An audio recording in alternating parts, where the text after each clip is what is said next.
problem I want to solve for you is number 5173 from the book by Senja. It's a very interesting problem, has many details to discuss, and that's what I shall do during the solution of the problem. Now, the problem tells us that there is a building with an internal volume of 400 cubic meters. This building is to be heated with a 30 kilowatt heater. Look, this is a 30 kilowatt heater. It is supposed to heat this building. Now, this heater is placed in a duct. There's a duct here, and this heater is placed in it. Quite often, there is a fan coil in the building, or a fan coil in the room where it has a fan, and the fan blows air over this coil where there is hot water or cold water in it, and then hits the air, and then the air is circulated in the building, and generally the building is heated. So, as it is, the building initially is at 14 degrees C, so it's cold. Usually, when flats are left cold, they wouldn't be as cold as the outside temperature. Usually, something like 15 degrees C, 14, 15 degrees C is the minimum temperature that an inside a building would take if you leave it unattended or unheated. If you go travel for a week stay, then when you return, this is about the temperature, 14 or 15 degrees, is about the temperature you would find your house in. Now, it says that the local atmospheric pressure is 95 kilopascal. The local atmospheric pressure is a function of two things. First, it's a function of the elevation from the sea level. So the higher the city or the location where the building is located is from the sea level, then the lower the pressure is. A building by the sea level or into an open sea level would be at 100 kilopascals. Now, the second item where we shall look for the pressure of the atmosphere or the environmental pressure is the climate. On rainy day, usually there's a lower pressure front moving, and on calmer day, on sunny days, usually there is a higher pressure in the area. So what we get is that the local pressure is a combination of the two. How high the location is from the sea level. Second, how the climate is. Is it windy, rainy, or is it calm and sunny? Now, as it is for the present problem, the pressure is 95 kilopascals. Now, the building is losing steadily 450 kilojoules per minute. So there is some heat transfer from the ceiling, from the walls, from the windows, or from whatever there is that the building is losing, and this amount is calculated to be 450 kilojoules per minute. Now, what do we have here to recompensate for this 450 kilojoules per minute, and also to heat our building from 14 degrees C to 24 degrees C? What we have is a 250 watts fan, which basically does work on this air, and it circulates air through this duct. The air goes through the heater and warms. The temperature difference between the inlet and outlet air of this duct is 5 degrees C. So the question is, how long will it take for the air inside the building to reach an average temperature of 24 degrees C. So our problem starts at 14 degrees C and ends at 24 degrees C. Now the second question is determine the average mass flow rate of air through the duct. So the question is, how much mass flow rate would there happen inside this um, duct? So we have to calculate the time it takes for the building to start from 14 degrees C and heat up to 24 degrees C, and then we have to decide how much air mass flow rate we require or we need through this duct. Well, this problem has two processes, which we have to distinguish between two processes. The first one is a steady flow process. Steady flow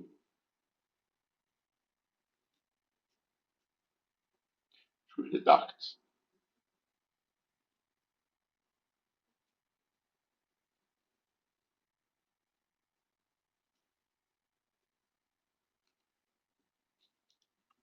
You see, so long as the problem is going on and the building is being heated, there's a steady flow of air going through the duct.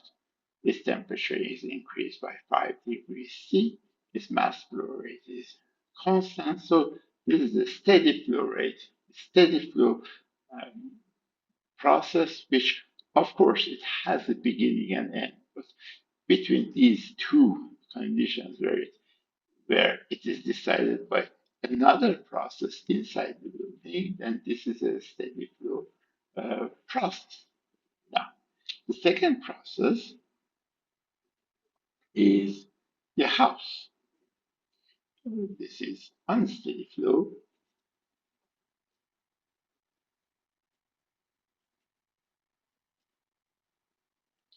in the house. House. Well, the house is initially at 14 degrees C and then it is heated to 24 degrees C. So there is a beginning and there's an end to this process, and we have to solve it in an unsteady manner. The other point that we have to take care of is that air is air is inside the house.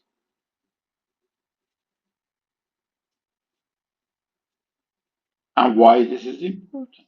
It's important since it's perfect gas. Perfect gas. So we have to use perfect gas equation for solving this problem. Let's initially solve the problem for the control volume that is selected through the duct. I will just draw it here and assume that this is the building. This is the building.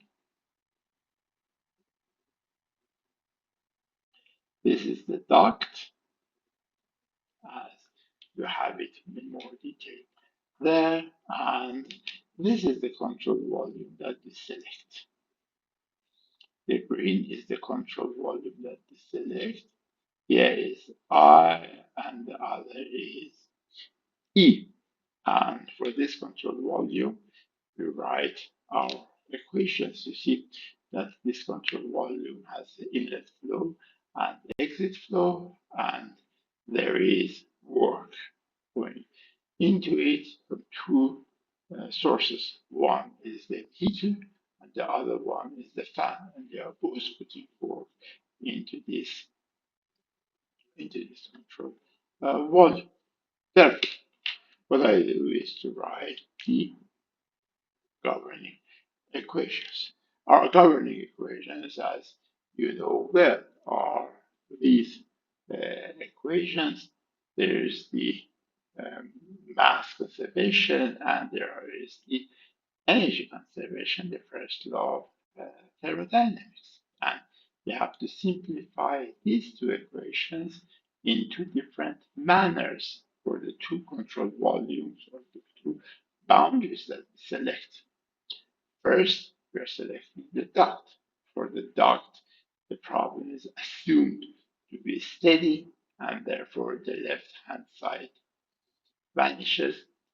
The change in velocity is negligible, is assumed negligible. The change in elevation is negligible.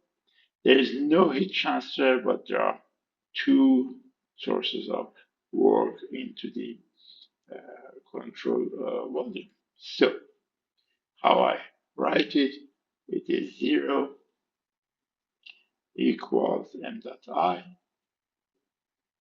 minus m dot E, and therefore the conclusion is that m dot I equals m dot E. No mass is stored in this duct, or whatever enters this control volume of the duct also leaves it. The first law of thermodynamics tells us that 0 equals m dot I HI minus m dot E HE. There is no heat transfer, but there is some electrical work, W dot E, which is our electrical work, and minus W dot F, which is our fan work. And both these works are negative since they enter the control volume. Well, let's put numbers to this equation. And to this equation, we put numbers. 0 would equal m dot.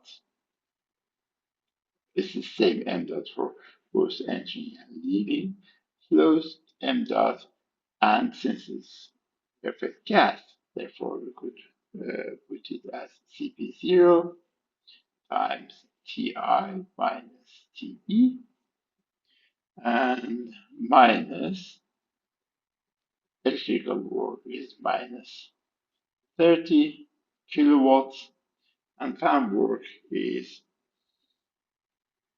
minus 0.25 kilowatts.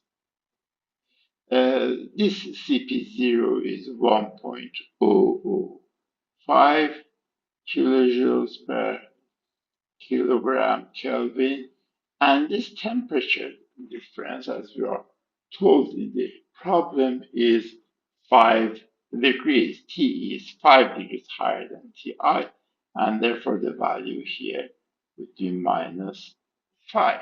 The only unknown in this equation is m dot. Calculating m dot from this equation would be m dot equals 6.02 kilograms per second. The interesting point with this problem starts when we want to select the whole house as a control volume or as a system. I mean, all the green parts in this figure assume that our boundary is located on all the green parts in this figure. Now, for this case, the total volume V equals 400 cubic meters.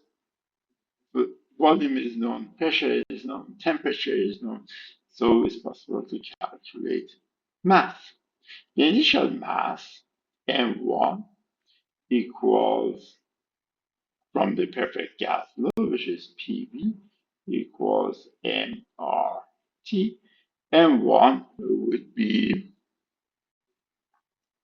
95, PV, 95 is the pressure, times V, which is the volume, and that is 400, and divided by 0.287, which is R, times 287, which is T, and M1 would equal 461.34 kilograms.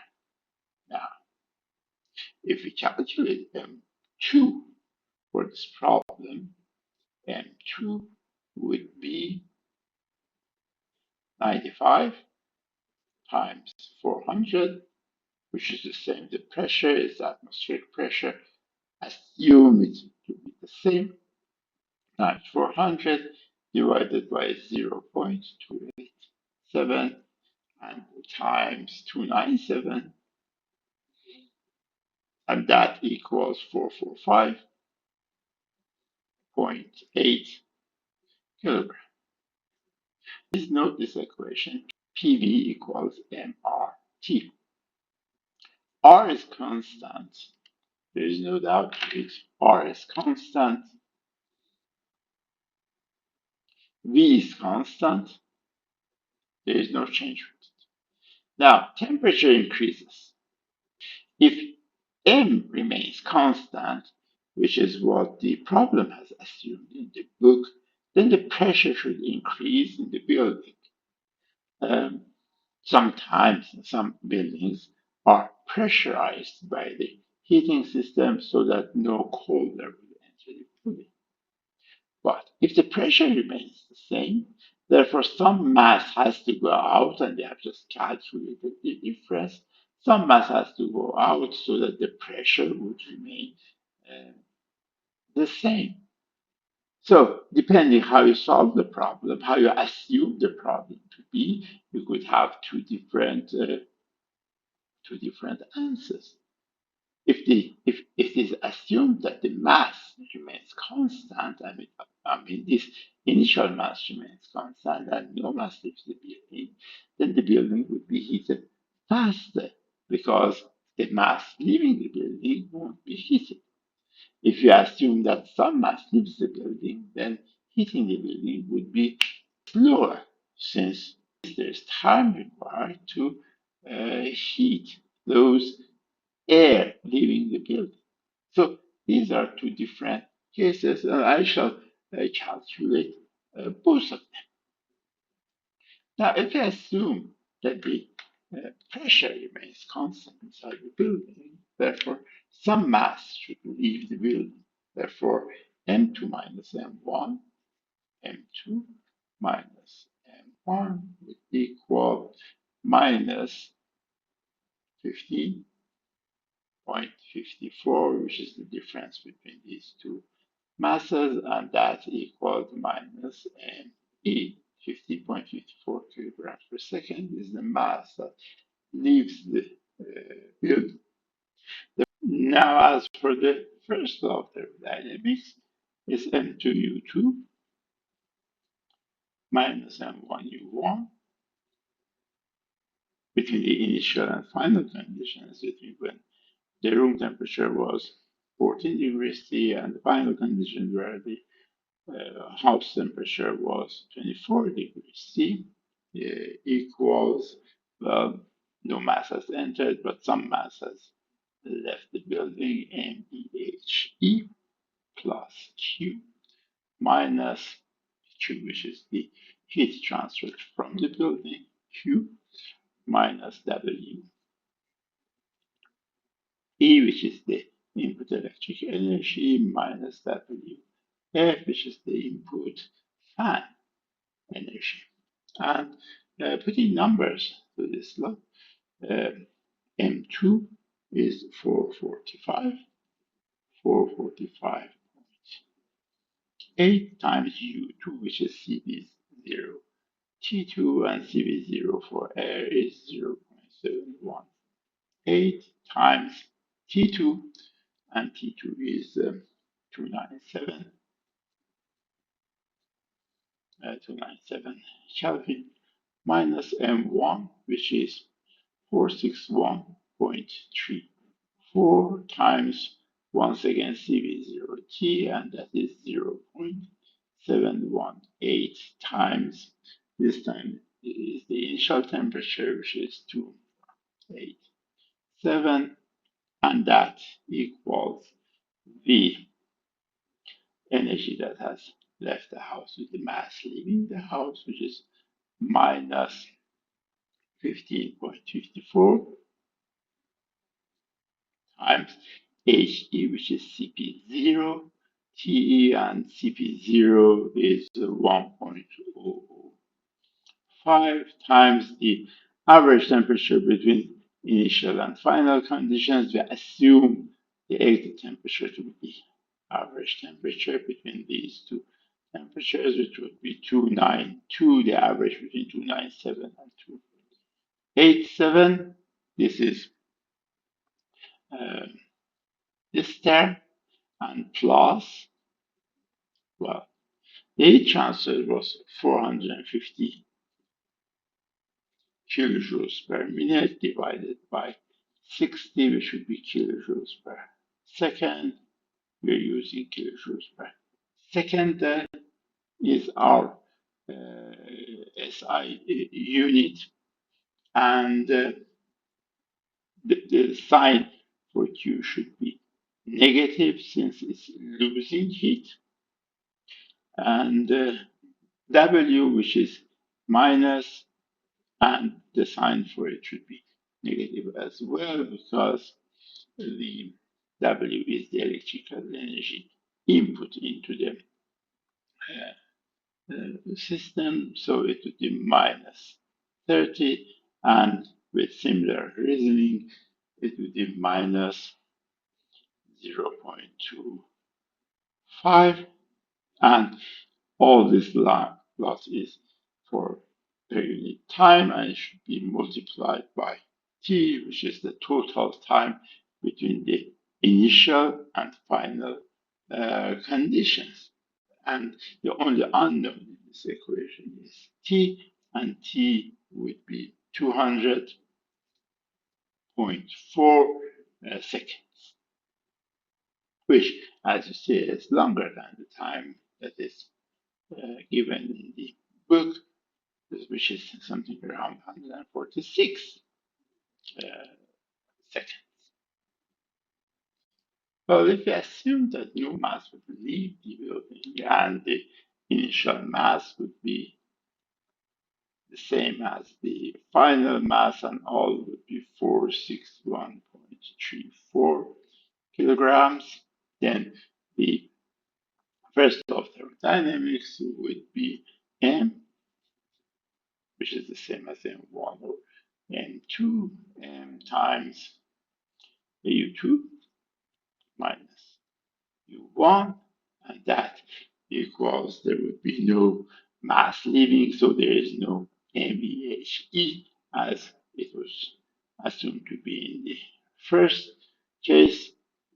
Only there is heat transfer, which is Q minus WE and minus WT, and all of them multiplied by the time that it is taken for the building to reach from 14 degrees C to 24 degrees C. And putting numbers in this equation, 461.34 times CV0, which is 0.718, and times this temperature difference, which is 10 degrees. 24 minus 14 degrees would be 10 degrees, and that equals